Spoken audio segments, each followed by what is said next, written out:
প্রযুক্তি আমাদের পৃথিবীকে হাতের মুঠোয় এনে দিয়েছে। পৃথিবীর এক প্রান্ত থেকে অন্য প্রান্তে মেসেজিং, অডিও ভিডিও কলিং এর মাধ্যমে মুহূর্তেই সকল ধরনের তথ্য আদান প্রদান করা যায়। কিন্তু বিষয়টি যদি এমন হয়, পৃথিবীর গণ্ডি পেরিয়ে কেউ আপনাকে মহাকাশ থেকে ভিডিও কল দিল, নিশ্চয়ই তা অবাক হওয়ার মতোই বিষয়। সম্প্রতি তেমনই এক ঘটনা ঘটেছে ভারতে। আন্তর্জাতিক মহাকাশ স্টেশনে 18 দিনের মিশন শেষে দেশে ফিরেছেন ভারতীয় নভোচারী গ্রুপ ক্যাপ্টেন শুভাংশু শুক্লা। স্পেসএক্সের ফ্যালকন 9 রকেটে এক্সিওম 4 মিশনের অংশ হিসেবে তিনি 25 জুন নাসার কেনেডি স্পেস সেন্টার থেকে যাত্রা করে 26 জুন ISS-এ পৌঁছান। সেই দিনই ঘটেছিল এক অভিনব ঘটনা। মহাকাশ থেকে তিনি ভিডিও কল করেছিলেন তাঁর স্ত্রী কামনা শুক্লাকে।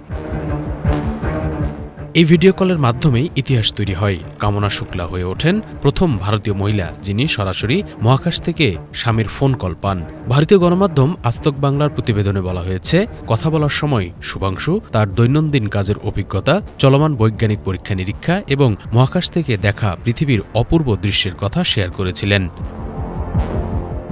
তারপরই স্বামীর ফেরার অপেক্ষায় ছিলেন কামনা শুক্লা। স্বামীর সাথে শুক্লার সেই অবিস্মরণীয় ভিডিও কল মহাকাশ ও পৃথিবীর ভালোবাসাকে একই সূত্রে বেঁধেছে বলে মনে করেন মহাকাশপ্রেমীরা।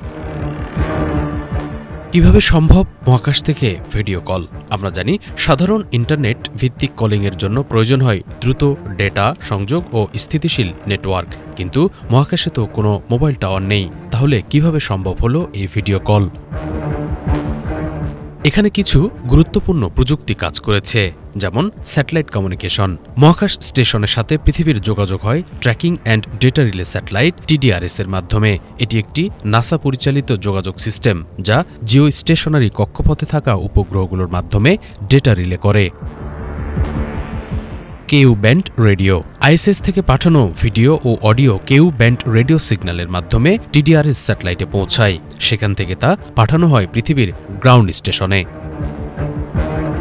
গ্রাউন্ড স্টেশন এবং ইন্টারনেট।